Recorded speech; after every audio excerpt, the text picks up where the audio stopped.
Back everyone to Master of the Universe Horror Podcast. Joey Cage here with, of course, Christopher J.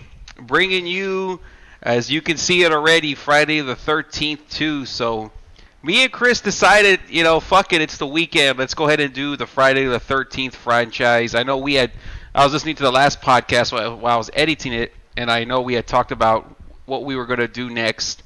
So as of recording this now, you and me, we watch 2 films at a time per week, and then we upload them, so we have plenty of stuff to send out to the viewers. Chris, now 2 films in, like, not to get into spoilers yet, of course, but 2 films in, are you having a good time? Are you happy you finally jumped into the Friday the 13th franchise?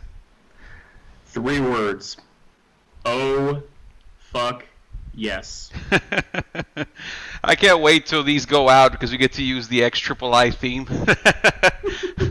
So just the thing with these, like, it's fun, easy movies. Like, I mean, for someone who's not like someone like myself, like you've been your whole life a deep horror guy. Mm-hmm. Me, not so much. So for a guy like me, that horror isn't their first go-to, and likes kind of keep it kind of simple for the simple-minded folks like myself. This is an easy horror film to get into. The movies, every one of them is like less than an hour and a half, including ending credits. They're just simple to follow. The plot's pretty simple, and the villain, I mean, it's very clear who the villain is, and you just follow it. Yeah, there's no kind of guesswork where it's like if you watch Insidious, right, for example, you've got to kind of like connect the dots. Here it's like there's no connect the dots. There's just a fucking maniac killing everyone. Am I right or what? Exactly. He's picking people off one at a time. I mean, and then sometimes they'll throw you for a loop and you think he's about to kill someone, and then it's someone else coming in, being funny. And it's just like you said, Insidious. That's the thing where, like, I don't care how much attention you're paying. There's so many moving parts in those films, especially the later ones, that you blink, you'll miss something. If you watch it again, you'll say, "Oh my God, I didn't make that connection. That's why that happened."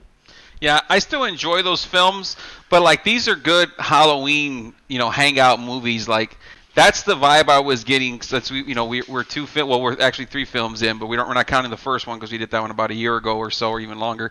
And when I put these on, I was just kind of like laughing. I was like, man, these are so easy to like just sit there and popcorn fun, and you can see why they were successful when they were, because you know what I mean. Like compare stuff that was around right before this, it was kind of slower paced, kind of horror stuff. This one is just like there's a killer, and he gets amplified as we go throughout the films, which we'll get to in part 3, and of course further and further. And these are just just fun. What did you remember from as far as when we were starting part 2? What did you remember from part 1? Because it's been a while since we've done, like I said, Friday the 13th. So to jump back into it, were you like, because I know you were kind of expecting, you're like, okay, well, Jason comes out in this one, so you were at least kind of familiar with that, at least, right? Oh, of course. I mean, that's the thing. And so for me, I did not rewatch part 1 to jog my memory or re-listen to our podcast we did about part 1. I just wanted to go just pure off memory. And I mean, that's not a hard movie to remember. Yeah, to me, part 1, it's not much really goes on. I mean, you're getting point of view kills for the most part, right?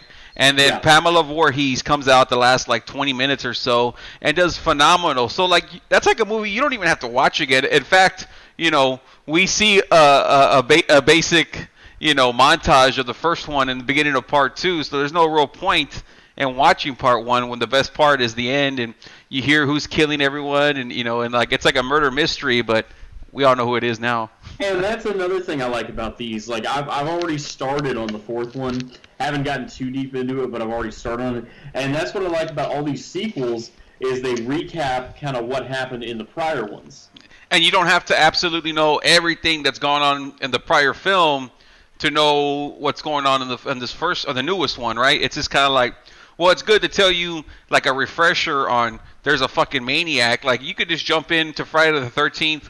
2, 3, 4, any of them, and you can have a good time. It's not like you're just thrown into Insidious 2 and you're like, what happened? You know what I mean? Yeah. You can't just do that. So I love these films. I'm I was pleasantly surprised because growing up, like you said, you weren't a horror guy. Me, I was a Freddy Krueger guy. Like that was my go-to.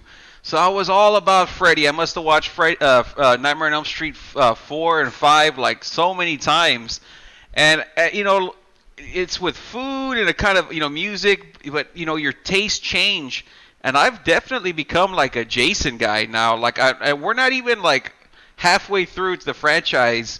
And I don't even consider these films like really like, I guess as entertaining as Freddy, but I like them for what they are. You know what I mean? Like I'm enjoying them. At least these first two, part 2 and 3. We're not gonna talk about 3, but we'll just talk about part 2. But I'm enjoying at least part 2, like as much as I enjoyed, Nightmare on Elm Street 1, 2, and 3. Freddy's a little bit more over, but I know. I was like, man, if I enjoyed part 2, because that was kind of one of my least favorites, I was like, I can imagine when we get to 3 and 4 and 5 and 6 and 7 when Jason really goes over the top. So I can't wait for you to see that. And let's just talk about part 2 though as of right now, and then we'll go ahead and recap and see how Jason's progressed. So Absolutely. let's go ahead and talk about how this film starts off and like the backstory. First of all, it was released in 1981, and of course it didn't do as good as the first film because that was a fucking box office blockbuster, damn near. Made on $500,000 and made almost $60 million. This one was made on double the budget, 1.25, and made 21. So nowhere near as successful as the first one, but it's really successful when you put in a million or so and you get back 21. I mean, that's pretty good. Oh yeah, and I mean that's the thing. The return on investment on these late 70s, early 80s horror films, as horror is really becoming like a strong genre. The return on investments is fantastic. I mean, you don't see that in movies today. A lot of it also has to do with the CGI they do in movies today and the investment up front that they make. So at best, you're lucky to get triple the return. But I mean, these are movies making 2,000, 3,000, 1,000%. Yeah, exactly. And this is kind of this one and Halloween were the films that started getting the sequels going for horror movies. Because before it was just like you make a horror movie and that's it. Like there was not too many films, at least off the top of my head, that I can think of that were like, okay, let's make a sequel to it. Well, Friday the 13th, was one of those first franchises, along with Halloween, that started making them year after year after year after year. Like you just shipping them out like hotcakes, man. They made looking forward, they made 1980, 81, 82, 84, 85, 86, 88, 89. So that was like almost a whole decade of films in a row, just about. And Halloween. Freddy started doing it, but Halloween was the one. I mean, they made 8 films within the decade, which is crazy.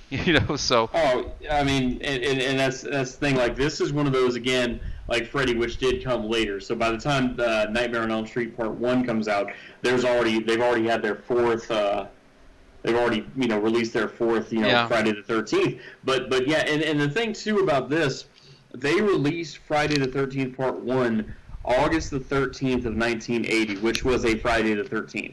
Yeah, I think there was only a few of the films that actually came out on Friday the 13th, but there was a few. There was a few, not all of them though. So this one, they were so confident in the franchise, and they had so put this together so well and been filming, getting things in the can, that this one came out literally 6 months after the first one. That is crazy, right? Like how quickly they did the turnaround. For that, it's like, wow, that's really quick turning around to have it released and start filming and then to set it out. So this one, I like this. Like there were, real quick, the director Steve Miner. We won't always mention directors, or at least I won't, unless it's somebody I think worth mentioning. And Steve Miner, he's pretty good. He's a pretty badass director. He's done.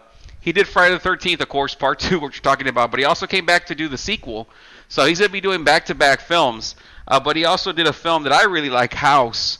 That's one of my favorite films. We're going to be doing that eventually. It's I don't know if you've ever seen clips of it, but it's a really cool movie, and I dig it and some other stuff, Warlock, stuff like that. And Halloween H2O. So he's done. I don't know if did you ever see Halloween H2O? That wasn't the remake in 09, was it? No, that was the one where Jamie Lee Curtis comes back. It must have been like in 2000 or 99. I don't even know. Oh, I said Halloween Friday the 13th was the remake in 09, so you're saying Halloween. I'm sorry. Yeah. No, but he's so yeah, he was the director in those ones, so it's cool to have him. He's a pretty damn good director for doing these two films, which I enjoyed. And Steve Miner. Yeah, Steve Miner. Yeah. And then also too, they have the same composer. These this one and the third one is that Harold Manfredini. Yes. I'm glad you brought him up. Good job, dude. He's a pretty good, pretty badass composer. I don't know if he's done other stuff off the top of my head, but I've always known him as far as the Friday the 13th franchise guy. And I was thinking about that without really without writing notes, and I was let me mention this. But as I'm watching the movie, at least the first, at least part 2 and 3, I was like, wow, I really like the music, especially in the beginning of this film. When Alice gets killed, which we'll talk about. But as soon as she gets killed, how the Friday the 13th logo is coming kind of expanding towards the screen, and you hear dun dun dun dun dun dun dun dun. And I was like, I like that music, and it's kind of kind of foreboding and shit. Throughout the film, you just kind of hear that gimmick shit. Now I gotta tell you though, I was kind of disappointed that he didn't throw this in.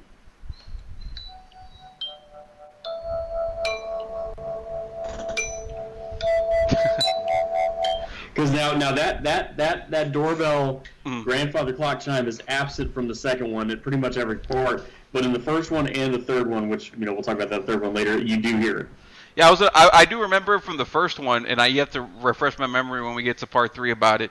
But so this one starts off. It's how many months or so is it that we meet up again with Alice, our hero from part 1. And it's supposed to be about 2 months after that incident. Yeah. And she's living by herself now. I thought so. I was like, it has to be about 2 months. I had, so the film starts off, and before we even see her, right, we see we hear the itsy bitsy spider, and yeah, it reminded me of It. I know you've seen It, when that little girl in the beginning's doing that shit in the rain. She's doing a little dancing around, so I thought about that right away. So I can't wait till we talk about It. But so yeah, we see who we find out is going to be Jason. His feet, walking through the rain towards what we'll find out is Alice. But did you know that the feet, the first shot we get of Jason in the Friday the 13th franchise is actually a women's feet?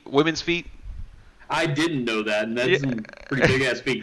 Yeah, I was laughing. I was like, I would have never guessed, but I like to watch the movie, and then I like to read up, and then I like to check out little stats, and then I like to watch if they have a podcast on it, or if they have this one that's called Camp Crystal Lake. It's on YouTube for you guys that want to check it out. And I fucking I love documentaries on horror movies, at least horror movies that I'm into, and they talk about the characters and all that shit, and they were talking about that. Yeah, it was the wardrobe artist or something like that was the ones whose feet is Jason. And I started laughing. I'm like, I would have never thought that was a woman's foot or feet.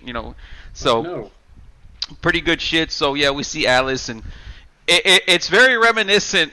This is probably as detailed as we're gonna get on this film, just because I liked the beginning a lot. But it's very reminiscent of the first film. You know how in the first one, I don't know if you do remember it, but when Alice is making coffee, they show the whole process of her going to the cupboard, pulling out the coffee, measuring it, putting it, doing all this shit. And we kind of see the similar things with her in the house.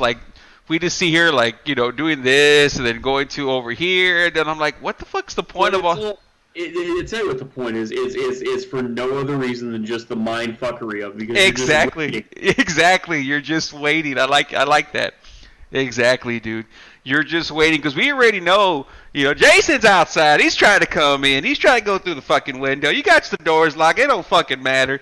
And yeah, you're exactly. It's some shit's gonna. He's ready to throw down. You're haunted by visions of the stories they told.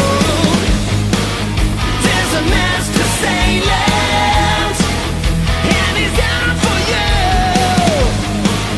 When you hear him coming, what you gonna do?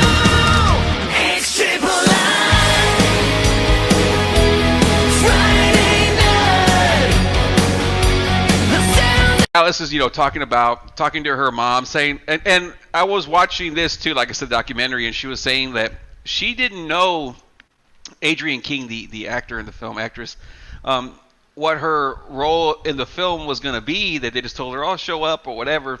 And it was like she found out when she was there, like, because they were going scene by scene. Okay, well, just go ahead and whatever comes off the top off your head, when she's on the phone and talking to her mom, like, this is the only way I know how to cope with what's going on, because she's kind of having like issues with, of course, after the whole damn campground got fucked up. Yeah. And the best part, one of the best parts of the film, is it's a really good film. There's like a lot of memorable moments, but one of my favorite is she opens up her fridge when she's there and she sees Mrs. Voorhees' Mrs. Voorhees' head in there. I was like, oh shit, pop, You mean Mrs. Voorhees had teleported from Camp Crystal Lake to? Yeah, exactly. It teleported over there, and the actress was saying, Adrienne King, that whatever it was, like a bottle opener or whatever the fuck it was, or wine opener, that they had one that kind of retracts when you press against it, the stunt one. But the one that, like, one time that she had went in there, like the guy that was doing the Jason thing, like, he had, like, did it, and it wasn't the one that retracts. It was, like, the real ice pick or whatever. I was like, holy shit. I was like, man, that sounds like something Jason would do, I was like, Warrington Gillette played this Jason in this rendition of the film. But, the thing with that, too, is, like, that's one of those things, like, that kind of thing happens in wrestling, too, where, like, we're wrestling fans on this podcast, in case y'all didn't know after all these fucking videos, but there'll be times, like, a heel faction or a heel will, who's getting a lot of heat and really working the crowd and everything for a long time, and he'll do something to a babyface and hurt him legit or whatever, and then he becomes not only a heel on TV, but then he's a heel backstage, too. Yeah, exactly. So then, of course, like any good Friday the 13th film, you'll start seeing that, this is kind of a repetitive gimmick. But finally, we go to Camp Crystal Lake. We go back and we meet our brand new cast of teenagers that are all 24, probably 25. And do any of them stand out to you? Because, like, I have, like I said, like when we were talking about doing this, I'm like, I have like a real problem remembering everyone's name. So, like, I'm glad that, like, we wrote down notes. And, like, I always like to put up like on Google, I'll put like Friday the 13th Part 2 cast, so you could see like the faces with the names, because you're like, oh, this person is this person, because I could not tell you off the top. I've seen all the Friday the 13th, and we're gonna rewatch them again. Like I said, we're going through them, and I couldn't tell you, oh, so and so, because there's just so many damn people, and they're in the film just having sex, doing drugs, getting killed. That's it. But I'll tell you right off the bat. I mean, the standouts for me are going to be the first ones, which is going to be Jeff and Sandy, because they're an item and they're the first teenagers you see, and they're the ones talking about they're going to go to this Camp Crystal Lake, and then the guy thinks he's getting his car towed for no reason other than, and I'm thinking when that truck towing scene happens, I'm thinking to myself, this is probably something, like, it's probably a legit thing. It's nothing horror. It's just like, there's some dumb small town regulation in that town where Camp Crystal Lake is, and you're not supposed to park a certain way in a month without the letter R on a Tuesday, and then they towed it for that. That's what I'm thinking. And then lo and behold, it was the Ned Rubenstein of this film, which is Ted Bowen, played by Stuart Charno, who's still a famous comedian to this day. So Stuart Charno, he's like the jokester, the huckster, the funny guy, the sense of humor guy, the character of this film. And he's the Ray. He's the Ray guy. However's that truck, dude, when they're driving over there, like, that's like that Urban Cowboy Bud truck, dude. Oh, yeah. That's a badass truck. But yeah, he's our comic relief. And funny thing, he's one of the few people, at least in the early films, we're going to go through them all, that survives in the fucking film. Did you know that? Like, I really didn't pay attention, but I was thinking about it. I was going through the deaths, and I was like, wait a minute, that motherfucker survives, and he had mentions in the film that he's going to do something. It has to be like drug related. I think it was like smoke or whatever, or go drink. He was looking for an after hours bar, something like that. Yes, that's you're exactly right. And I knew he survived because I didn't remember him getting killed anyway, because that would have stand out because he gets over. But like I knew he survived, but I had forgotten. You're right. I had forgotten that when they're at the bar and Jenny's like working up that oh my god, what if Jason's still alive? So. And he says to someone, hey, any after-hours places? And I'm thinking to myself, this fool's trying to get high on coke, man. What the fuck? Yeah, exactly. So they all meet up at Camp Crystal Lake with Paul, who's like the authority figure. He's like the Mr. What's the guy's name? Mr. Christie. What from the first one? Yeah, Mr. Christie. Yeah. So he's like the oldest guy there, probably 28 or 27 or so. And he's him and Jenny have a thing. All these people, or the most of these people, at least in the first three, they're always they're items, you know. The head guy, and then there's the girl that's always showing up, and they're having their things are going so well between me and Ginny again.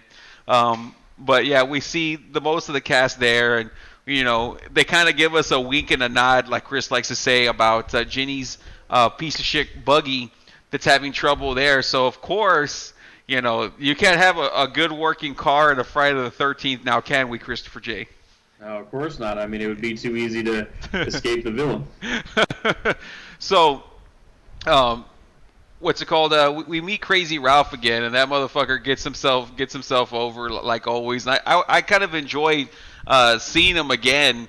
When he popped up, did you pop a little bit because you're like, he's wearing the same fucking outfit for the past 5 years? That's what I was thinking. Yes, dude. It's like right away. Like that was one thing I did remember about the first one too. Was like, there's a death curse. You know, that guy had to be there again, and he's just looking at. I don't remember him saying anything in curse. And I don't even remember him saying anything in this one here. But you just remember seeing him. And you're like, that's that same dude. Yeah. And then fast forward a little. We have the campfire scene, which is probably, I mean, like I said, we're only 2 films in so far, right? But probably one of my favorite moments in Friday the 13th when Paul's telling, you know, that little story. Dude, do you remember what he's like saying about? Because they're trying to, I guess the word they use is like retcon, like what they did in the first one. Because as far as we're an audience, you know, we're putting our mind back in part 2, right? Or 1981, part 2. Jason's dead. How many times motherfucker gotta say that? You know, Jason is dead. You know, like, you know, that's the whole reason why Pamela Voorhees went after everyone, dude. Is that? And I actually like that scene. See, the thing with that scene is like, okay, so you remember in Creed 1. Like every time they introduce a new boxer at that gym that he goes to, they put in text, they show the dude's name. It's like, rather than the movie and the story telling it to us, I mean, I get that they're trying to simplify it for the audience to follow, but it's like, when you have to do that, then you're not doing a good job storytelling. But that's a good job storytelling, because it's like, if that's a moment where the whole camp is together around the leader is telling what's supposedly happening, he's working and making them think he believes it, and then last minute he pulls the rug out from their feet and says, and guys, it's BS. There is no Jason. Blah blah blah. That's right. That's because Ted jumps out with that outfit, right? Yeah. Like yeah. But he was saying it, and I was like, wow, like because they always talk about that like, oh, you know, the kid drowned, or she thought he drowned, but he really was hiding in the woods and shit like that. So that's the story that they're giving us. That's the folklore that they're giving us, that Jason didn't really drown, and that he saw his mom get killed. And then we'll skip ahead, you know, just so we can have a whole idea or get a backstory. So we're going to skip ahead, but we'll talk about everything. But towards the end, when they're at the bar, because everyone ends up going to the bar, and the majority of people, at least Paul and Jeannie do, and Ted. And Jeannie starts, I love, like, what she's, because it's mentioned in the film, I didn't notice it until, like, I really sat there and listened and read through it. It's like, she was going to school to be, like, a child psychologist kind of thing, which makes perfect sense for the ending, which we'll get to. But she's there, like, and she has, like, a sort of, like, a passion or, like, a care for Jason, if it is true, right? Because she's like, you know, well, what if that was really true and he saw, like, his mother get killed, like, you know, like, what would his mindset be? So she sees it from, like, a psychologist point, obviously, because she's going to school for, like, you know, for that stuff. So what do you think happened with Jason? Like, did he like drown and come back from the dead? Did he, like, just went out and hide out? I mean, as a fan, only in part 2, we're not going to go into, like, 3 and 4, because, I mean, obviously he kind of, like, shapeshifts into, like, different stuff, but the Jason that you did grow up with, as far as in this point with part 2, like, what do you think, or what's your story with Jason, and why is he still around? Well, I'm pretty sure Jason doesn't wake up and smoke a crack pipe. That's number one. Probably hadn't even had a beer in 6 months. But, well, he don't got any of his teeth, so he might be smoking a crack pipe here and there, dude. So who knows? True too.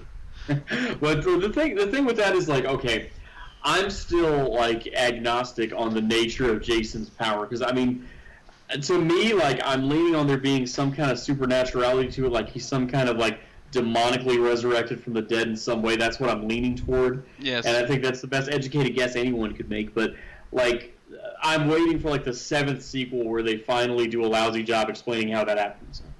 Yeah. No, yeah, like if you're just going off of this film though, you really don't get like that whole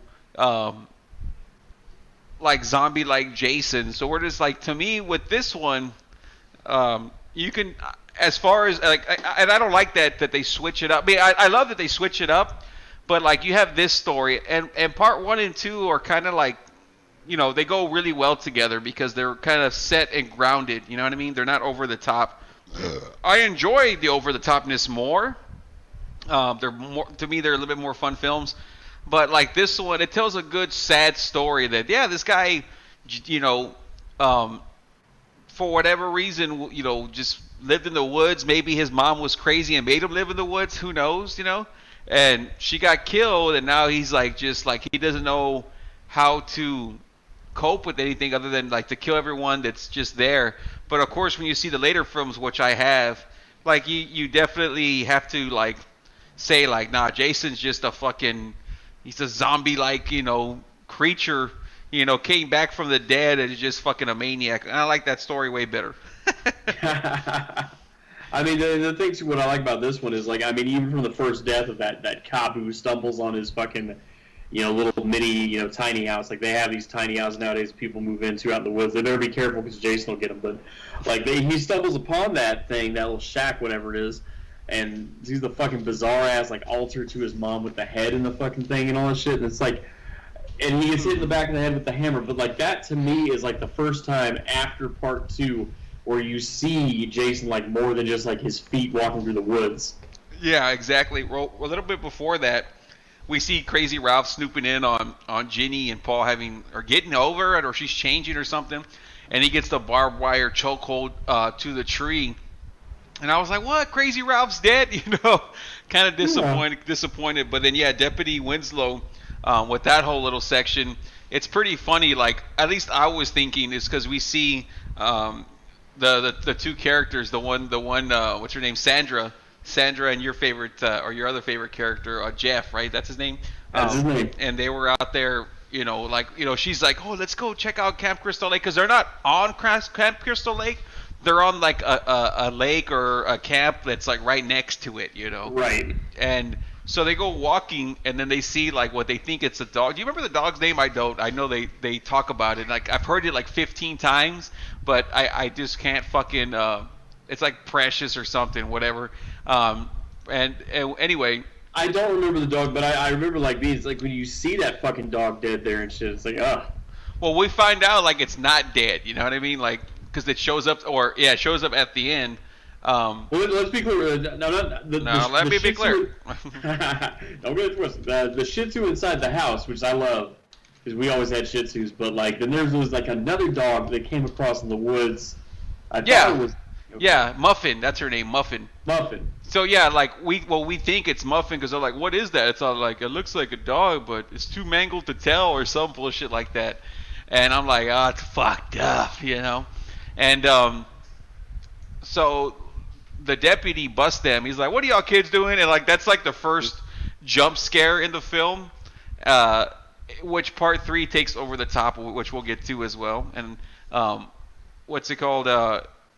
They start doing that jump scare gimmick, and he takes them back to the camp. Tells Paul, like, you know, you're not gonna at least punish them. And he's like, no dinner for so and so.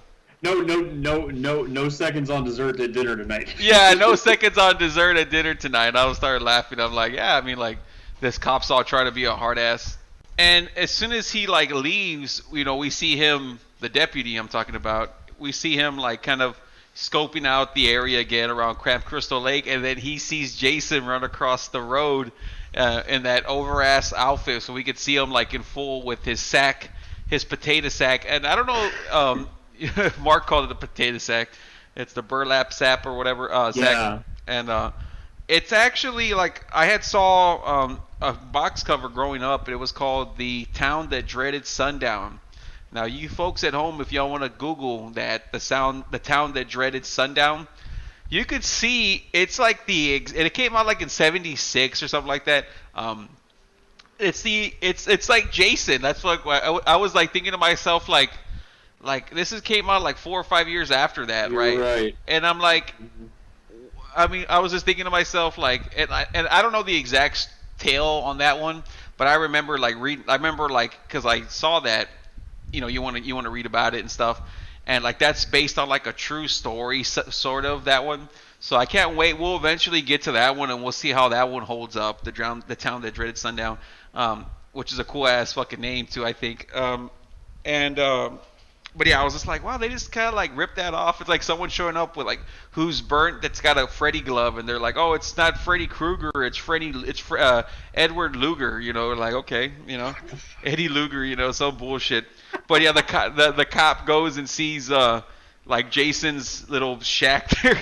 Yeah, I was laughing when I saw that, dude, because I was like, man, I remember seeing houses like that grow up on the west side, dude, like literally like where they had like that tin gimmick shit all around like the windows or whatever. So I was kind of like, well, that's not me. I mean he don't got it that bad. I'm like, because I see West Siders live like that all the time.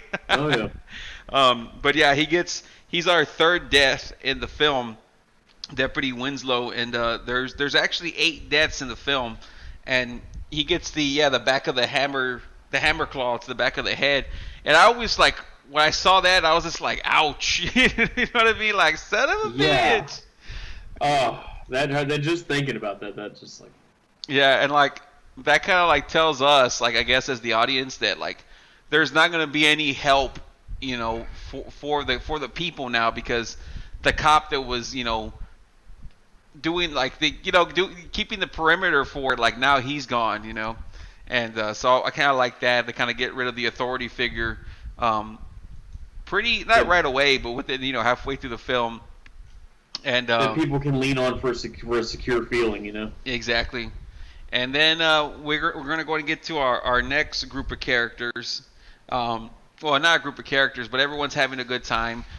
They start going out to the party, which I mentioned in the beginning, and then Jeff and his girl Sandra, they decide like that because they're not allowed to go out.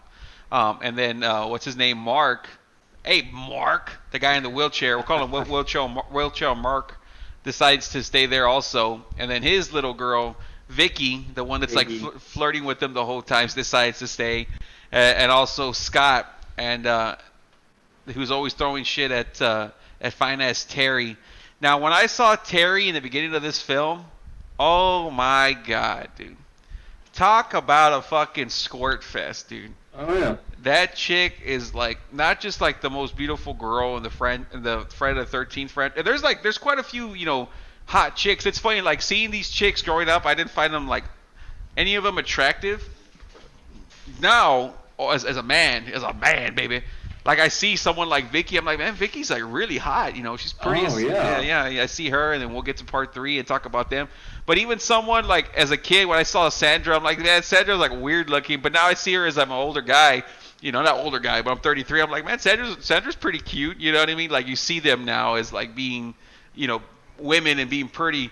And as a kid growing up, it was like the only one that I could see like as being like, whoa, that kind of game was Terry.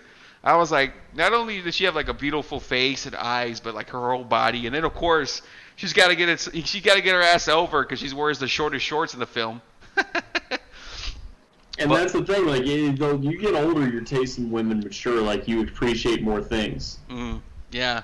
So Terry's out there skinny dipping, dude. You know, of course they had to get her ass over, and Scott, being the piece of shit that he is like, throws her shoes, and you know slowly like lowers her into the campgrounds, which of course would be the cause for his demise, because Jason's got a trap set up and his ass ends up hanging upside down. Yep.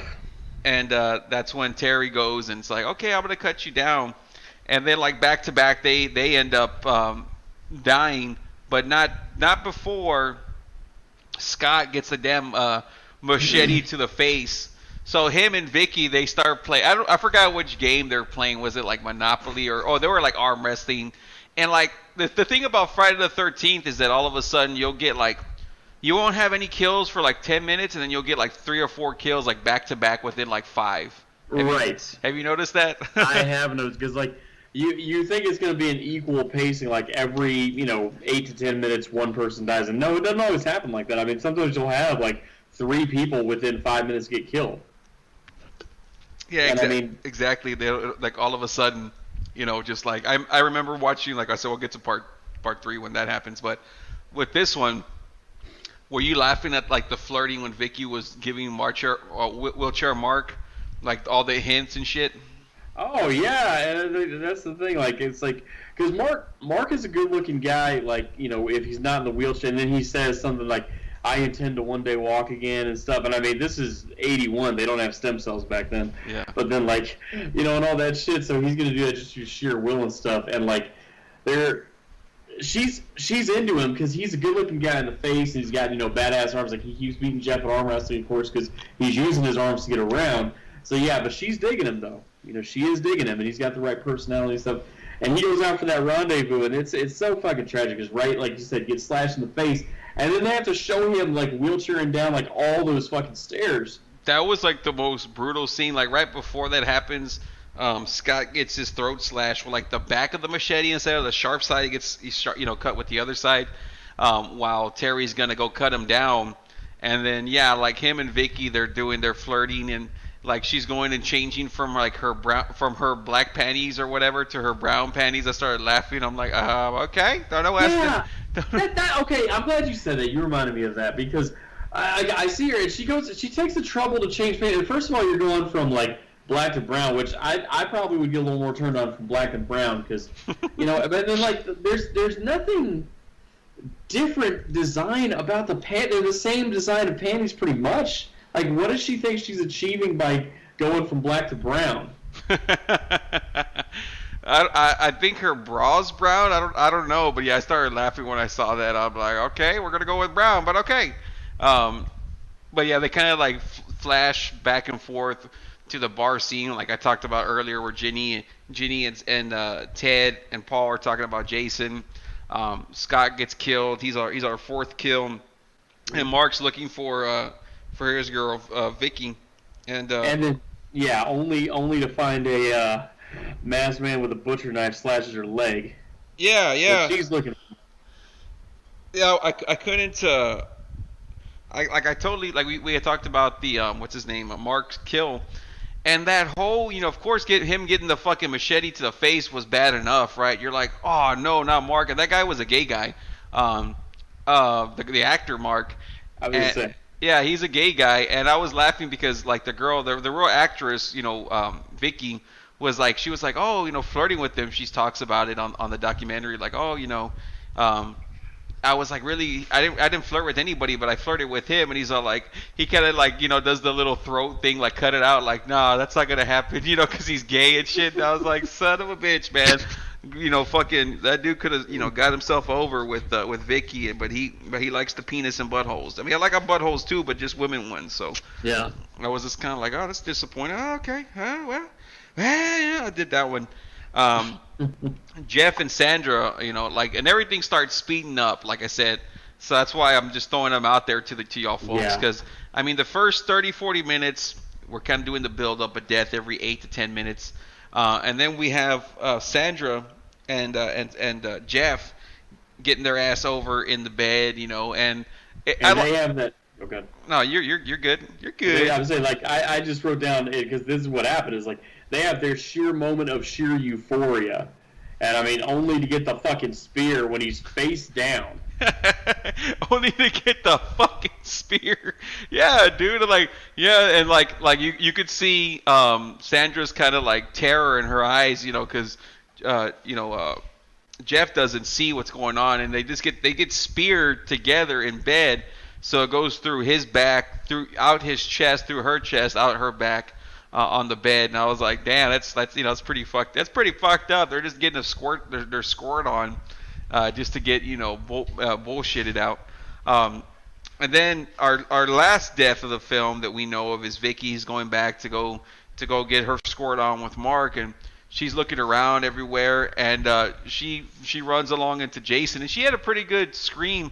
She goes into, I forgot which person's room, probably Jeff and Sandra's because they just died, but she like opens the covers. Yeah, it is Jeff and Sandra because that's when she flips open like the sheet, and it's Jason underneath the sheet with his butcher knife and his fucked up nail, and she's there screaming, and I'm like, why isn't this maniac just running out of there? Like, like if someone's got a knife on me, I'm not screaming. I'm like, oh God, running my ass away. I'm getting the fuck out of that house. Yeah, exactly. So we're at the very end, and like all Jason films, you got the last girl, and sometimes she's got a guy with her most of the time as well. But that's like the formula for these first three films. They're very similar.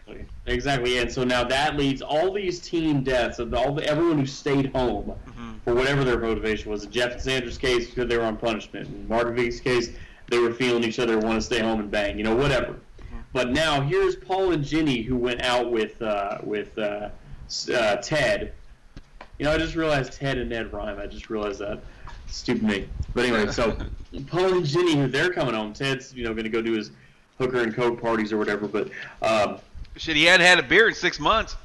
So they're walking home, and they're coming home, completely unaware of what has transpired, of what has happened. They don't know that fucking 5 or so people have been killed, and they're going to come home, and they're going to go up to the bedroom because they're like, no one's here. What's going on? What the fuck? Lights are dark. Yeah, aren't the lights out or something like that? Because I know they're like, they have a flashlight and they're like just looking around. Like me, I'd be like, if it was me in that situation, I'd be like, hey, what the fuck's going on? I started yelling like, hey, what's going on in there? Like, I'm not gonna walk around slowly. Yeah, and as soon as I can get any kind of fucking light to shed on the situation, and like, yeah, exactly, and the lights are off, and they're gonna go upstairs, and they're gonna see blood on Betsy, and they're gonna think it's like some sick joke prank at first. Yeah, is this some kind of prank, And probably one of my favorite scenes in the film, like I talked about the campfire scene when they're talking about, the Jason story. Like, I love Ginny's like line or whatever when they're in the living room and like it's all dark, so we're like, we can't, supposedly like they can't see or whatever, right? But it's just enough light for us as the audience to see. And she's like, Paul, there's someone in the fucking room or something like that, what I mean? And I was like, yes, and Jason starts running after her, and she like runs up to like the top or like the second floor, and Jason's got that like pitchfork, dude, no pun intended. She's got the pitchfork, and she like tries to open up one room, and Crazy Ralph pops out of like the closet. Well, there's Crazy Ralph, and I'm surprised no one stumbled upon him earlier. And that shocked the fuck out of me when I saw Crazy Ralph just in the fucking door thing. Yeah. And then she goes to her piece of shit car. Of course it doesn't want to start. Jason's got the pitchfork through the roof, and she just ends up booking it into the fucking woods. Which, I mean, I don't know if I would run into the woods rather to back. I know like back in the house, but I mean at least at the house, I mean. You're familiar with it? Yeah, you're familiar, but here's the thing. So number one, like this part leaves us thinking that because remember, Jason got a hold of Paul, so we're over here thinking that he might have fucking killed fucking Paul, and then now here she is, and like you said, she can't get her fucking car to start, so she's got to go run out, like you said, run out in the woods and stuff like that. And I'm thinking to myself, if I was in that situation, I know you're just sheer panic, that kind of thing, especially a woman, but I want to be on some kind of beaten path where I know I can get back to like the town, the police station, whatever the fuck, and like let them know, hey, some fucked up shit is going on at this fucking camp house, this cabin by Camp Crystal Lake, like, but not just to run into the woods though.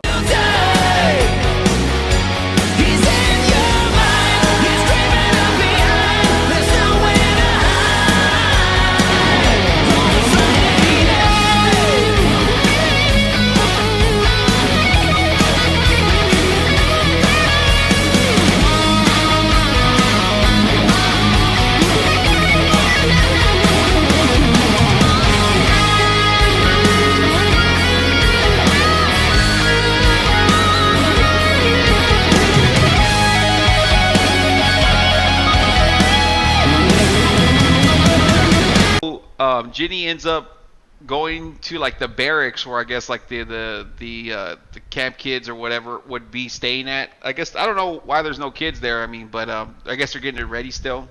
Didn't pay attention to what the verbiage was on all that going on, but so she goes in there and she sees like a mouse or a rat, and then we see this big old puddle of piss coming out underneath the bed, and like it makes Jason like aware there's something underneath there.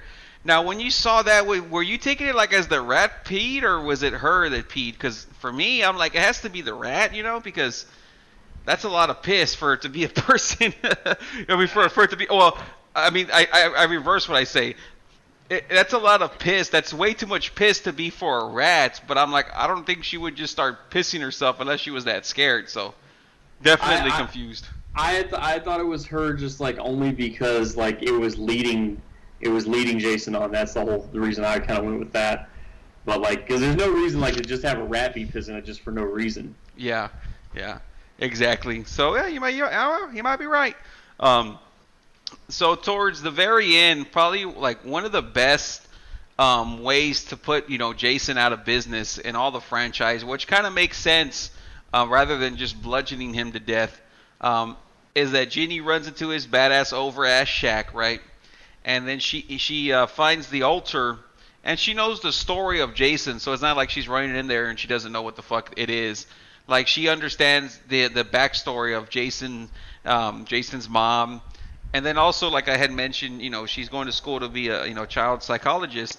And at first I didn't get why she was doing that, but once all that came, I was like, oh, well, now it makes a lot more sense why she would go in there and think of something to do like that. You know what I mean? Why he's got his pitchfork now, dude. Like I love Jason's like, it's not one of my favorite looks, but it's a cool look when Jason's got his overalls and his fucking his lumberjack. I do like that. I don't think it's like that. I like one better than the other. I think they're just different manifestations of the same guy. Like the pitchfork wielding overalls, mini potato sack over the head with 2 holes for eyes, something like that. Like that's as scary as a fucking old school hockey mask, saber, machete wielding, trench coat wielding. They're just different versions of the same thing. It's like when Shawn Michaels would come out with different pants, right? He's still over, but he's got the white pants, he's got the black pants, he's got the blue, he's got the white. They're just different, I do like that too. Like, I think it's funny. Like, I don't think it's one of his top ones, but I enjoy it. Like, it's like, yeah, it's the overalls, potato sack, bare bones Jason. You know what I mean? The real human Jason, as human as he's gonna get in the series.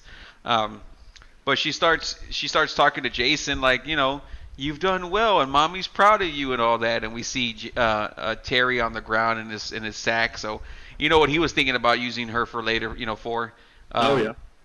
And Paul comes and rescues Ginny because Jason finally like sees his mom's head as he turns, and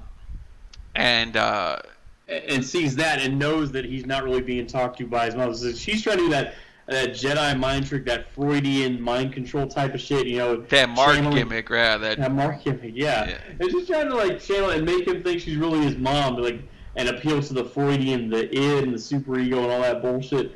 Well, I mean, it works for a time, and then, like you said, he sees his real mom's, decapitated head on that fucking altar and shit, and then lo and behold, Paul, makes the baby face come back, like when the baby face gets taken to a medical facility, because you can't call it a hospital, right? All right, Vince. And then you can't. So then we think he's dead, out of commission, whatever, and then lo and behold, he makes the save. Yeah, he comes in there and he comes back. He's got a little cut on him. And then while him and Paul are fighting, that's when she does the machete through the I don't know what Gorilla Monsoon would say, the upper, middle neck shoulder part. You got the upper trapezius shoulder, whatever the fuck, like I know Gorilla would get these deaths over, dude. I just need to get my Gorilla, verbiage and exact muscle groups and what artery that it cut and all that, because Gorilla would do it. So she ends up cutting Jason, in that kind of upper shoulder trap area, and they take off the mask, and I love Paul's reaction. He's like, "Oh my god," you know what I mean? Yeah. He's like, "Oh man." So we don't know what's going to happen. We don't know what he looks like, and so we think. And then we hear noise outside, and they're all ready to whoop everyone's ass. And they open the door, and there's Muffet getting Rin's fourth cousin on her mother's side, and Muffin runs to her, and like I remember seeing it for the first time, and I was completely thrown off, and I'm pretty sure you were if you were like trying to just sit there and watch it.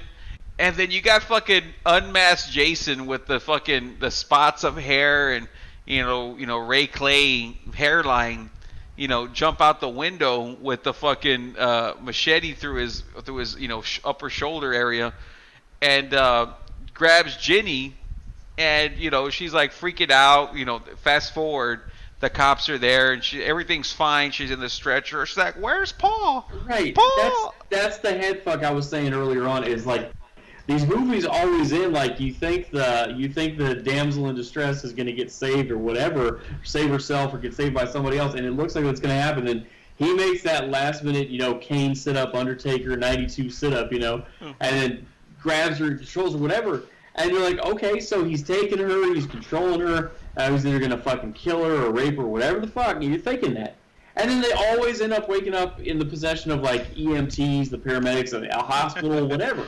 And it's like, well, what the fuck? Like, was that a dream? Or, like, it leaves you head fucked. Like, well, how does this happen? Speaking of head fucked, the original ending, because at the very end, after all that we talked about, they show Mrs. Voorhees' head. The original, one of the endings that I can say the original ending, but one of the endings that they were going to use is, how like they zoom into the head. Well, it was going to be that they zoom into the head and Mrs. Voorhees' eyes open. You know what I mean? And I heard that. I was like, man, that would have been really like interesting, a real head fuck. The same way Jason, because when you take the first one, like every film's got that really over ass part that stays with you. And like for me, like the first one, of course, Betsy Palmer's badass performance, but you have Jason jumping out of the lake, and you have like no idea, especially in 1980, no one really is like, oh, Friday the 13th, Jason, like no one's talking about that, right? And you just know that a kid drowned, and then to have Jason fucking jump out the fucking lake at the very end, like looking as crazy and fucked up as he is, I bet you I would have been like, oh my, what the fuck, you know what I mean? Like I would have been like a super pop. And then for this one, like I would have loved that, Mrs. Voorhees' eyes open, because now you're like thinking, is Miss Voorhees coming back or what the fuck? You're like, and I love that. So would you have liked to have seen that Miss Voorhees' eye pop open or eyes pop open, or are you cool with it just kind of zooming in? And okay, I'm cool with it as is with zooming in, but would that have added something to it if they had done that? Yes. Because then it's not even necessarily that she's going to make a comeback and be like full-bodied and everything and back to life, but just her eyes can open and she's kind of like a source of inspiration, if you will, for Jason to keep being as fucked up as he is. Now, again, like you said, you're referencing part one. Alice is in the boat in the lake and Jason comes up and fucks with her, but then she ends up in the hospital okay, surrounded by all the doctors and shit, and they never heard of some boy in the lake and all this stuff. Well, now again here, it is still there. and Jenny's in his fucking possession, but then she wakes up on the stretcher with the fucking paramedics and shit, and you're like, well, what the fuck? Like, it's just that head fucking. I'm rambling, but again too, I was disappointed in part one because all you ever see of Jason is that boy coming out of the lake grabbing Alice. Like, and I mean, I saw the 2009 remake where he's the hockey mask, machete wielding guy the whole time. Yeah, exactly. Yeah, it's completely different. Now let me ask you: you've never seen part two until recently, till we did this, right? That's correct. So when you saw Jason pop out the fucking window with no mask, the way he looked, which is completely different than the 2009 remake, and different than the one we saw at the end of part one. One, were you shocked? Did you like his look, or what was your kind of feedback on part two, Jason, as far as the ending jump out the window? Was I shocked? Yes, because I mean, again, a character like this who's this evil, and there's so much mystery about who he is and the nature of his power and everything. I don't like unmasking him, and maybe that's the wrestling fan in me, but like you can leave that mystery down the road in much later sequels, yes, but not this early on. Yeah. So this Jason, this whole story, we're in part 2. We're gonna go ahead and get to part 3 and 4. Like I said, we're gonna go through it all. And as we go through them, just like we did with A Nightmare on Elm Street, just like we're going to do with all the other franchises, we have to rank these bad boys. And I'm going to keep our rankings so we can kind of have it already set up towards when we get to 2009's, and kind of talk about it and the rankings and what we don't like. So for me, I thought this was a much funner, much better film than the first one. So I'm going to have to rank, the first 2 we so far is part 2 and part 1. How would you rank the first 2? I'm going to go with 2 being better than 1. I mean, I like them both, but I'll go with 2 being better than 1. Okay. Like I said, I agree. Now, I don't remember what I gave the first one. I really don't. Maybe we'll revisit it at some point. But what would you give part 2 as far as a ranking from 1 to 10 like we always do? I'm gonna go with an 8.5. Damn, you liked it that much, huh? I do. It's one of the OGs of slasher films, man. I mean, fucking Jason. Here's this original villain, who's this mysterious figure who has powers that you don't understand, and he's picking off people, and that kind of thing. It's a fun. And these are fun movies. Like I said, the first one was fun, quick, simple, easy to follow. This one is too, and of course we'll talk about third at a later date. But these are just good movies. It's not too many moving parts. It's a very simple villain to be against. You can very much cheer for the baby faces in this, and they don't go even though they explain the backstory and what happened and everything, it doesn't water down your wanting to root against Jason. Yeah. For me, I'm going to have to give this one, it's tough for me, but I have to put myself in just the mindset of how do I feel about this one as a horror film, as a part 2, as all that shit, not like as like a whole compared to the other ones. And I'm gonna go ahead and give it like a 7.5 out of 10. I was gonna give it a 7. Thought about an 8, but I think 7.5, almost an 8 is what I would give this film. I think it's a lot better than the first one. You've added a character in there that, if you're kind of go back, if you're going to go ahead and watch all the films and come back to it, I guess you can be more picky or particular. But it's cool. It's a fun film. I like that, he comes up with such creative deaths and creative kills, I should say, with different weapons, and I like that. I don't know if he was the first guy to do it, but he's one of the first murderers in these films or franchises or horror movies that they always use a different weapon. Not always, but for the most part they do. He goes from a pitchfork to a pickaxe to a butcher knife to a machete. I mean, that's really cool. To a spear, all kinds of shit. So, Friday the 13th Part 2. Pretty decent film. Anything else you want to add to this one, Christopher J? Just to follow what you said early on, it's a kind of horror movie that's just a fun, like you said, get a couple bags of microwave popcorn, you and a couple friends, your girlfriend or whatever, just sit down and watch it. They don't even have to have seen the first one. They can just start on this one, and you'll follow it, and it's simple. Exactly. So I hope you guys enjoyed Friday the 13th Part 2. Jason's Arrival. I'm just making up a title for it. I hope you guys join us for Friday the 13th Part 3 next week. And we'll see you guys on the next one. Peace.